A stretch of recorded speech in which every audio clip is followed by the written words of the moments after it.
Պարոն Մխիթարյան, մինչ Գյումրու հարցերն անդրադառնալը, ուզում եմ խոսենք իշխանության եւ եկեղեցու հետ կապված վերջին գործընթացներից։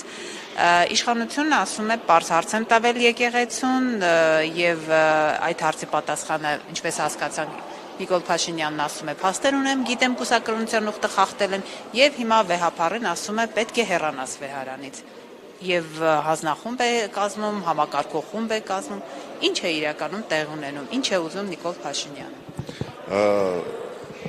Այն հռետորաբանությունը, որը ինքը դրսևորում է հայ առաքելական եկեղեցու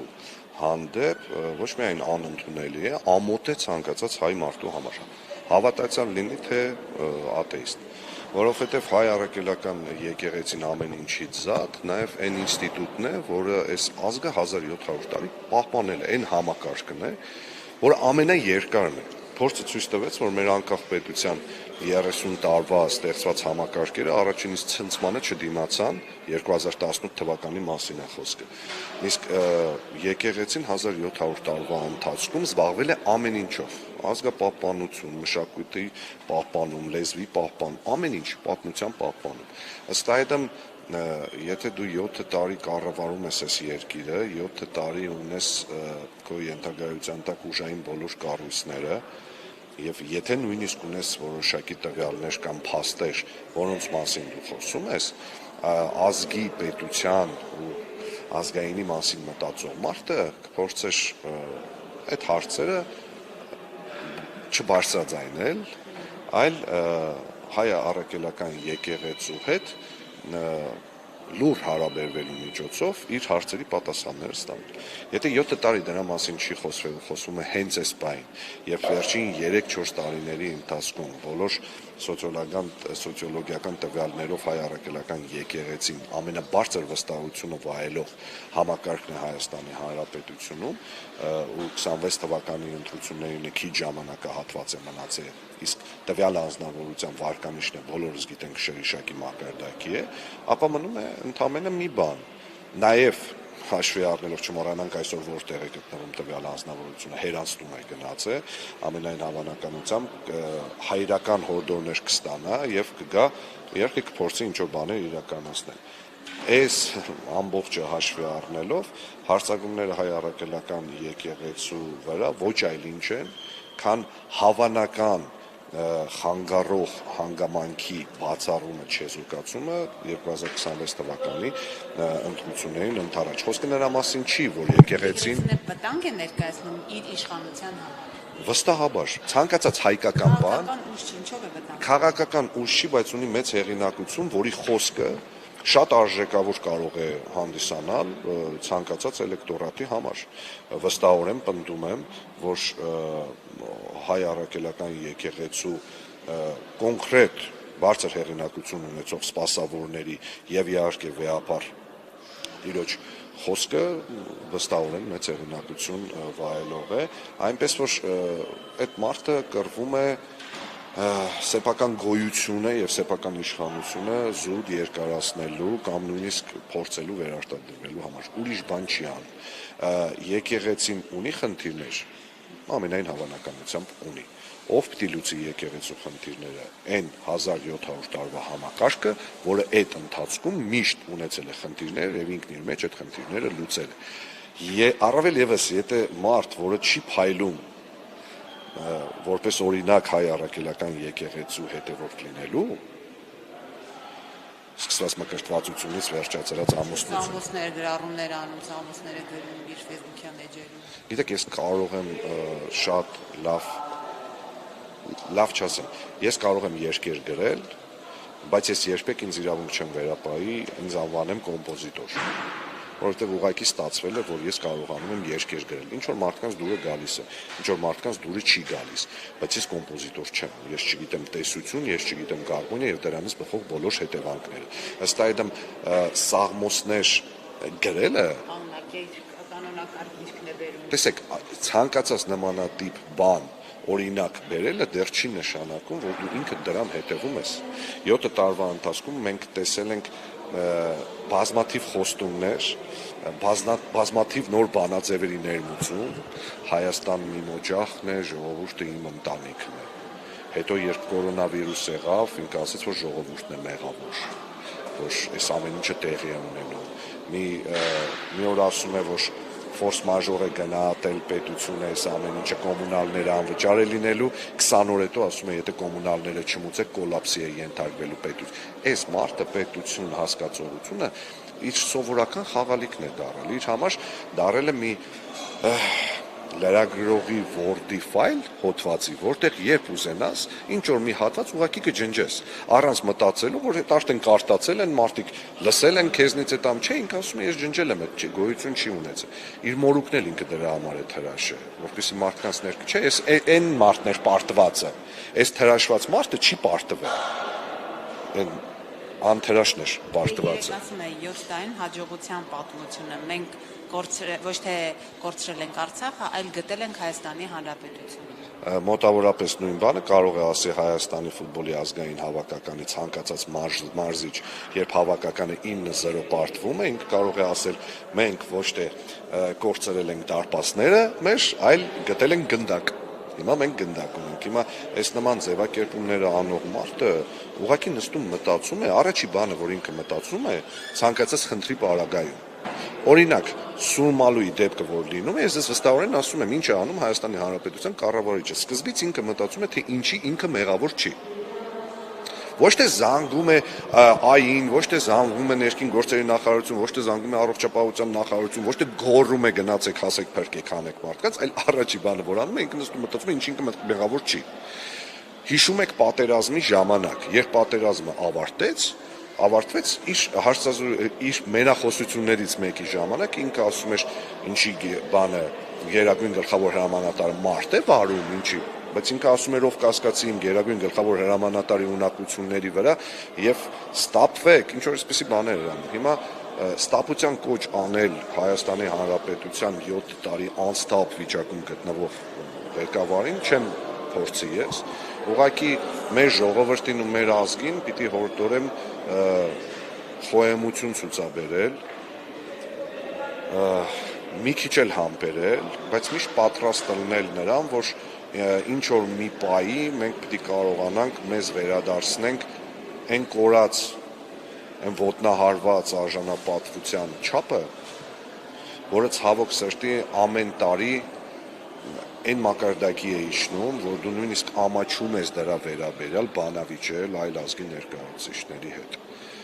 Ցավոք սրտի 2020 թվականից սկսած վերջի 5 տարին շատ ավելի ակնհայտ մենք գտնվում ենք չվերջացող ամոթի շրջափուլում, որից դուրս գալու մի ձև ու մի տարբերակ կա։ Մենք պիտի վերաիմաստավորենք այն ամբողջ ճանապարհը, որը այս ընթացքում անցել ենք, խոսքը 1991 թվականից սկսած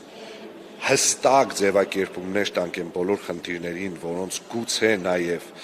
ինչ հարցերից ելնելով որոշել ենք չխոսել, որովհետև այլևս կներեք չխոսելու ենթակա բան փաստորեն ստացվում է չկա։ Պարոն Մխիթարյան, երբ որ խոսում են, օրինակ վերջի ամենաթարմ դեպքը Սամվել Կարապետյանը խոսեց ի պաշտպանություն եկեղեցու եւ մի արտահայտություն արեց, որ եթե քաղաքական ուժերի զորու չեն, ինքը իր ձևով կմասնակցի։ Դրա համար արդեն քրեական գործ կա, նա 2 ամսով կալանավորվել է։ Սա ինչ դիրքորոշում է իշխանության կողմից, մտահոգություն իր իշխանության համար, փակել բոլոր նրանց բերանները, ովքեր եկեղեցուն են պաշտպանում, որտեղ եք տեղավորում սա։ Միանշանակ իշխանության, սեփական իշխանությունը պաշտպանելու այդ բանի մեջ եմ, պրիզմայի մեջ եմ ես դա տեսնում, որովհետև լավ կարող է չէ Սամվել Կարապետյանն է ասել, որ ես երբ որ ասում եմ մենք մեր ձևով կմիջամտենք, ես կարող եմ մտածում եմ, որ ձեզ ու եկեղեցուն բարեշացնում եմ իրար հետ։ Օրինակ, չէ, ուղղակի տվյալ անձնավորությունը երկրի այսօրվա կառավարիչը ինքը շատ լավ գիտի Սամվել Կարապետյանի դիրքորոշումը, Սամվել Կարապետյանի հարաբերությունները հայ առաքելական եկեղեցու հետ եւ հակառակը հայ առաքելական եկեղեցու հարաբերությունները Սամվել Կարապետյանի հետ։ Դրա համար նա դա դիտարկում է որպես սիգնալ, որ պետք է գործել ու ես պնդում եմ, ես 2 օր առաջին եմ ասել, ցանկացած գործողություն, որը իրականացնում է երկրի կառավարիչը, դրդված է միայն վախից։ ինքը լրպանում է, ուրեմն վախենում է, սուտ է խոսում, ուրեմն վախենում է, սափրվում է, ուրեմն վախենում է։ Ինքը ցանկացած գործողություն, ինչ ինքը անում է, դրդված է վախից։ Իշխանություն կորցնելը իհարկե ամենամեծ վախերից մեկն է, որովհետև հենց ինքը իշխանություն կորցրեց, ինքը շատ լավ գիտի, որ իր կողքը գետ մի հոգի մարդ այսօրվա այս մեծ խոսացողներից ազգային ժողովում է, որ ինչ որ մարդկանց ասում են սսկվեք, պապանձվեք, ոչ մեկ կողքը չի մնալ, ոչ մեկ։ Դրա համար վախից դրդված Սամվել Կարապետյանին էլ կկալանավորի, վաղը կփորձենք սրբազանների էլ կալանավորել, դա զարմանալու չի։ Իմ համար դեռևս զարմանալուն է, որ մենք որպես ընդդիմադիր գործիչներ չենք կարողանում վստահորեն Հայաստանի Հանրապետության մեծամասնության հետ, իսկ այսօր Հայաստանի Հանրապետության գերակշիռ մեծամասնությունը ունի բացասական կարծիք օրվա իշխանության վերաբերյալ։ Իմ գլխավոր մտահոգությունը դեռևս այն է, որ մենք չենք կարողանում այն կերպ կոնսոլիդացվել, որպեսզի այս իշխանությանը հեռացնել, չնայած որ ներքին զգացողություն ունեմ, որ դրան էլ է շատ քիչ մնացել։ Եվ Գյումրիի հետ կապված բյուջեն հաստատվեց Գյումրու, ինչ առավելություն եք տեսնում այս բյուջեի հետ կապված, այսինքն ինչ է բերելու Գյումրիի համար այս բյուջեն, ինչպիսի ֆինանսատնտեսական փաստաթուղթ ստացավ Գյումրին, քանի որ նաև տեսանք միաձայն ընդունվեց, փաստորեն ԿՊ-ն էլ դեմ չէր այս բյուջեին։ Տեսեք, կա մի շատ կարևոր բան, մենք պետք է հասկանանք, որ բյուջեն ընդունվել է տարվա կեսին, այսինքն մենք արդեն կես տարի կորցրել ենք, պարզ է ինչ պատճառով եւ շատ բաների վրա բոլորս էլ աչք ենք փակել, որպեսզի քաղաքը ունենա իր բնականոն ընթացքը եւ վստահ եմ, որ 2026 թվականի բյուջեի քննարկումները ժամանակին են տեղի ունենալու եւ շատ ավելի բծախնդրորեն են բոլորը մոտենալու։ Հիմա մենք ընդունել ենք բյուջե, որի մեջ այո կարող եմ ասել ի ուրախություն բոլորիս քաղաքապետը իր թիմով կարողացել է գտնել այն հավելյալ միջոցները, որով բարձրացնում է աշխատավարձը, իսկ Գյումրիի քաղաքապետարանի ենթակայության տակ գործող աշխատակիցները ողբերգական չափի աշխատավարձեր ունեն, չի կարելի նման աշխատավարձով ակնկալել մարդուց արդյունավետություն, ակնկալել, որ լավ մասնագետներ կգան կուզենան կոմոդ թեկուզ մրցույթներին մասնակցել։ Հիմա, չգիտեմ, հուսադրող է այն, որ մյուս տարի էլ որոշվել է եւս 20%-ով ավելացնել, չնայած այդտեղ մենք տեսնում ենք որոշակի խնդիրներ, բայց եթե աշնանը ներկայացվեն հիմքերը եւ այն տեղերը, որտեղից այդ գումարները գոյանալու են, մենք իհարկե վստահորեն դրան կողմ ենք լինելու։ Ինչ վերաբերում է ընդհանուր քաղաքի զարգացման համար,